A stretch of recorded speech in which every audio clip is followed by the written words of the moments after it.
Hi, this is Dave Palmer, and this is video number 4 of 2021 as we continue our journey through the Summa Theologia this year. Thanks for joining me with this, and I appreciate the comments and the likes and the forwards, and tell your friends about this channel so that we can all study the Summa together. In this one, I am going to talk about my personal favorite pope of all time, Pope Leo XIII, who reigned as pope from 1878 until 1903 when he died. He's the pope that gave us the St. Michael the Archangel prayer and a lot of other, Rerum Novarum, the great encyclical on social justice, which is one of the most famous encyclicals of all time.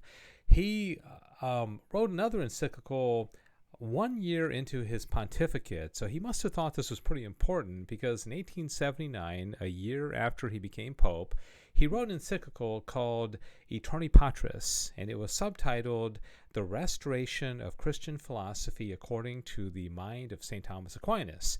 It's a great encyclical. I highly recommend that you go and read it. It'll probably only take you about 15-20 minutes to read the whole thing, but it basically is about teaching and restoring Thomistic philosophy into Catholic schools, Catholic universities, seminaries, because he felt that there was a great threat to the culture that was causing the bitterness of our times. Now, of course, 1879, long time ago, but the title of this video that I'm doing now is, what did Pope Leo XIII in 1879 say was the cause of the bitterness of our times? And I think you may find this interesting if you didn't know what it was. And, if we were to say to ourselves, what is the cause of the bitterness of our times? What would you say? What's causing the problems? What's causing the conflict? And, we got bad politics and all that. But this is a direct line out of Aeterni Patris. If anyone look carefully at the bitterness of our times, and he consider earnestly the cause of these things, the cause he will find to consist in this. All right, ... Okay, I've left it out purposely, the rest of the sentence, because I want to talk first about what would you consider to be the bitterness of our times. Like I said a moment ago, what's causing all the problems? If I were to ask the average conservative, Catholic who takes their faith seriously and sees in 2021 a lot of problems, they're probably going to say, okay, I think it's movies coming out of Hollywood. Hollywood is corrupting people, and they're putting out a lot of bad stuff, and there's pornography coming out of Hollywood as well. Some people may say Planned Parenthood. I mean, they're killing millions and millions of babies every single year, and that's certainly true, and it's a horrible thing. It's not what was on the radar of Pope Leo XIII. Of course, Planned Parenthood didn't exist in 1879. Some people may say the advent of the internet. The internet is good. I couldn't do what I'm doing right now if it wasn't for the internet. But it's also allowed people to access a lot of bad stuff. And then there's, of course, the big tech, the social media platforms like Twitter and Facebook.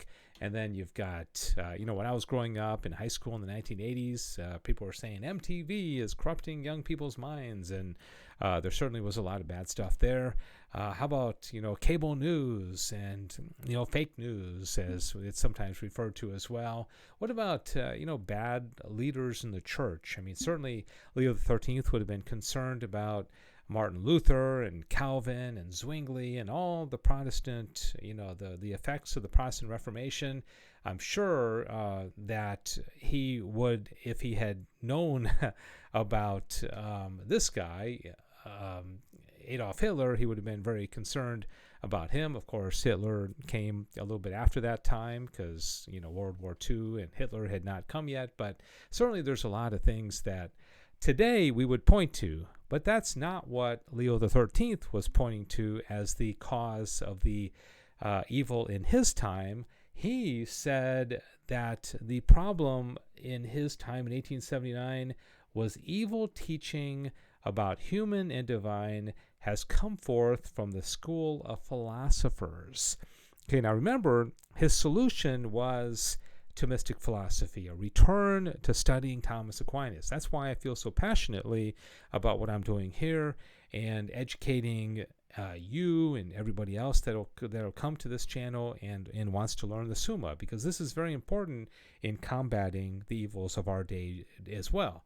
Now, who were the philosophers that Leo XIII would have been concerned about in 1879. I'll list a few, and even a couple of them that came after him, and we don't have time to go into all of them, but I did do some videos last year about these particular men, and I'd like to pick up on some more of them in 2021 as well. René Descartes certainly was somebody that I'm sure he had in mind, even though he had lived centuries before Leo XIII. I think, therefore I am. Problematic philosophy that he developed. He's considered to be the I guess the creator of modern philosophy, the father of modern philosophy. René Descartes would have been had an influence on a lot of future philosophers, including Jean-Paul Sartre, who lived in the 20th century. He didn't die until 1980. Nihilist, atheist, of course, came after Leo XIII, but certainly was a fruit of some of the other philosophers that we're going to talk about here. William of Occam. This was a Franciscan priest who lived in the century after Thomas Aquinas and started to dismantle some of the principles of Thomistic philosophy. He believed in nominalism, and again, we don't have time to get into all this, but it was problematic from a philosophical standpoint. Karl Marx, we're seeing a huge influence of Marxism, socialism, communism in our culture today. Marx would have certainly been on the radar of Leo XIII in 1879, I'm certain. This is Emmanuel Kant. He is one of the most influential philosophers of all time. He's German. He had the Copernican revolution of philosophy. He had the categorical imperative. And so a lot of stuff. Of course, all these guys have some good, but there's also some bad and some reasons that we should be very concerned about their philosophy. Of course, Friedrich Nietzsche, very anti-Christian, atheist, German philosopher, Superman, believed in the power of the will, and had a lot of problems there. He died in 1900, so I'm pretty sure that in 1879 that Leo would have been aware of the influence of Nietzsche at that time. Jean-Jacques Rousseau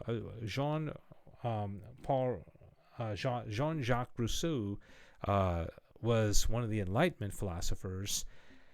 And again, some bad stuff there mixed in with some good that I think would have certainly been on Leo XIII's radar at the time. Auguste Comte, pointillism, where we only believe in that which we can detect empirically. Only those things that are scientifically proven can we believe. Again, that's problematic. Here's Hegel, Friedrich Hegel, the Hegelian dialectic, which influenced Marx. Marx put it into practice from a political standpoint. So Hegel certainly had some things that would have been concerning to Leo XIII. And then Ludwig Feuerbach, he wrote a blistering critique of Christianity, and was an atheist himself, German philosopher. And so again, this is just 9 or 10 of the philosophers, some before Leo XIII, some contemporaries of him, a few of them that came after him. But again, when we look at the problems in our culture today, we got to say, what impact did philosophy have? Bad philosophy. And to what degree did all these philosophers take a good, pure philosophy of St. Thomas Aquinas and begin to dismantle it? Really beginning with William of Occam, and then going from 14th century, 15th century, all the way to the 21st century today. And is the solution, as Leo XIII suggests, that we need to get back to the restoration of Christian philosophy according to the mind of St. Thomas Aquinas? Leo XIII thought that was the case. He wrote an encyclical in really about a year into his pontificate. Clearly, this is something that he found to be very important, and I certainly do as well. So I hope you enjoyed this. Thanks for watching it. Comment, and maybe some other philosophers that have had negative impact on the world, and maybe you, like me, see that the more we learn and study Thomistic philosophy, the more we can start to restore a Christian philosophy and a Christian worldview into the world. Okay, that's going to do it. Thank you again for watching, and we'll have video number 5 shortly, and God bless you.